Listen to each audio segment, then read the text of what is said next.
King Edmund II sits upon his throne, the weight of his responsibilities bearing down upon him, when suddenly a commotion erupts outside the chamber. The doors burst open and a figure rushes in, brandishing a dagger. The king's guards spring into action, apprehending the would-be assassin, but not before a cryptic message is whispered in Edmund's ear: the toilet seat of death awaits.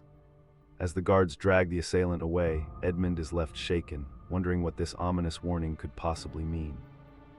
But no one was prepared for what came next. To understand the events that led to this moment, we must go back in time, to a period when King Edmund II's life was one of luxury and extravagance. Born in 990, Edmund was the son of King Ethelred the Unready, and from a young age he was groomed to take the throne. As he grew older, Edmund became known for his intelligence, charisma, and strong sense of justice, earning the respect and admiration of his people. However, this idyllic life was not without its challenges, and the seeds of discontent were sown among those who felt threatened by Edmund's rising star. The answer, when it finally came, was worse than anyone imagined. In the early 11th century, medieval England was a complex and treacherous landscape, with powerful nobles and church leaders vying for influence and control. The country was still reeling from the aftermath of the Viking invasions, and the monarchy was struggling to maintain its authority. As King Edmund II navigated this challenging environment, he had to balance the competing demands of his nobles, the church, and the common people, all while facing the threat of external invasion. The historical context of this period is crucial in understanding the events that unfolded and the motivations of those involved. And then the records simply stopped. The first sign of trouble came in the form of a mysterious letter sent to King Edmund II, warning him of a plot to overthrow him. The letter was cryptic, but it seemed to suggest that one of his own nobles was involved. Edmund, however, was skeptical, and he chose to ignore the warning, believing it to be the work of a disgruntled servant or a rival noble trying to sow discord. But as the days passed, more warnings arrived, each one more urgent and specific than the last. The king, still unconvinced, continued to dismiss the threats, but the atmosphere at court began to grow increasingly tense. But no one was prepared for the events that would soon unfold.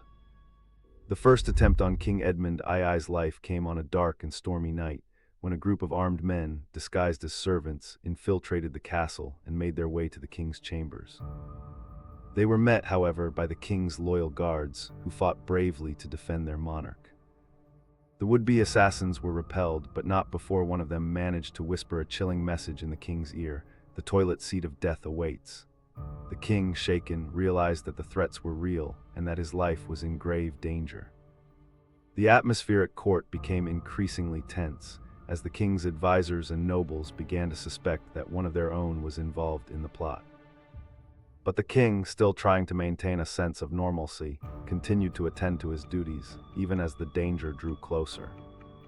The second attempt on King Edmund II's life came just days after the first, when a group of men, disguised as monks, infiltrated the castle and made their way to the king's private chapel. They were met, however, by the king's loyal chaplain, who had been warned of the potential threat and had taken steps to protect the king. The would-be assassins were repelled, but not before one of them managed to leave behind a cryptic message, scrawled on the wall in blood: the toilet seat of death is near. The king, realizing that the threats were escalating, began to take more drastic measures to protect himself, including increasing the number of guards and improving the security of the castle. But despite these efforts, the sense of unease and tension continued to grow, as the king's advisors and nobles began to suspect that the plot was more complex and far-reaching than they had initially thought. Something didn't add up. As the investigation into the attempts on King Edmund II's life continued, a surprising twist emerged. One of the king's most trusted advisors, a man named Edric Striona, was revealed to be secretly working with the would-be assassins. Striona, it turned out, had been seeking to overthrow the king and take the throne for himself, using the plot as a means to an end. The king, shocked and betrayed by this revelation, ordered Striona's arrest and imprisonment. But as the truth began to come to light, it became clear that Striona was not acting alone, and that a larger conspiracy was at play. Everything pointed to a simple case of treason, but then a new piece of evidence emerged, one that would change everything. As the investigation delved deeper into the conspiracy, it became clear that the plot to kill King Edmund II was far more complex and sophisticated than initially thought. The conspirators, it turned out, had been planning the assassination for months, using a network of spies and informants to gather intelligence and wait for the perfect moment to strike. The toilet seat of death, it seemed, was just one part of a larger plan to destabilize the kingdom and pave the way for a new ruler. But what was the ultimate goal of the conspirators, and who was behind the plot? The answer, it seemed, lay in the shadows, waiting to be uncovered. The trail of clues led to a surprising place, one that would shed new light on the entire conspiracy. As the conspiracy unfolded, the personal toll on King Edmund II and those around him became increasingly evident. The king, once confident and self-assured, began to show signs of strain and fatigue, as the constant threats and attempts on his life took their toll. His relationships with his advisors and nobles began to fray, as he struggled to trust those around him. The queen, too, was affected, as she watched her husband's health and well-being decline. The atmosphere at court became increasingly tense and paranoid, as everyone suspected that the next attempt could come at any moment. The human cost of the conspiracy was high, and it seemed that no one was immune to its effects. But one person in particular would pay the ultimate price. As the investigation into the conspiracy continued, it became clear that a crucial piece of evidence was missing. A document known as the Toilet Seat of Death dossier had been stolen from the castle, and its whereabouts were unknown. The dossier, it seemed, contained information about the conspirators and their plans, and its theft had set back the investigation significantly. The king, determined to uncover the truth, ordered a search of the castle and the surrounding area, but the dossier was nowhere to be found. It seemed that the conspirators had covered their tracks well, and that the truth might never be known. But then a surprise discovery was made, one that would shed new light on the entire mystery. The investigation into the conspiracy and the missing dossier continued, with the king's detectives following every light and interviewing every suspect. They spoke to the guards, the servants, and the nobles, trying to piece together the events of the past few weeks. They searched the castle, the town, and the surrounding countryside, looking for any clue that might lead them to the conspirators. And then they received a tip, a cryptic message that seemed to point to a surprising culprit.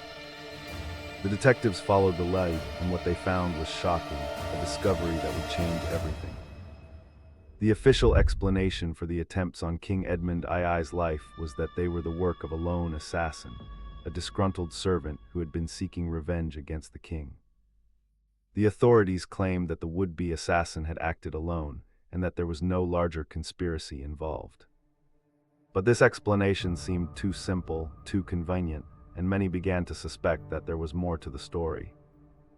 The king's detectives, too, were skeptical, and they continued to investigate, looking for any evidence that might contradict the official explanation. And then they found it, a piece of evidence that would blow the official story wide open. As the investigation continued, an alternative theory emerged, one that suggested that the attempts on King Edmund II's life were not the work of a lone assassin, but rather part of a larger conspiracy involving the nobles and the church. This theory, proposed by a group of historians and detectives, suggested that the conspirators had been seeking to overthrow the king and take the throne for themselves. The evidence, it seemed, pointed to a complex web of alliances and rivalries, with multiple players involved. The king's detectives, intrigued by this theory, began to investigate further, looking for any evidence that might support or contradict it. And what they found was shocking, a discovery that would change everything. The truth, it turned out, was more shocking than anyone could have imagined. The attempts on King Edmund II's life were not just the work of a lone assassin or a group of conspirators, but rather part of a larger, more complex plan. The plan, it seemed, involved the nobles, the church, and even some of the king's own advisors, all working together to overthrow the king and take the throne for themselves. The toilet seat of death, it turned out, was just a small part of a larger, more sinister plot, one that would change the course of history forever. The king, realizing the truth, was shocked and outraged, and he vowed to take action against those responsible. But it was too late. The damage had been done, and the kingdom would never be the same again. The story of the toilet seat of death is a reminder that even in the most unexpected places, danger and intrigue can lurk.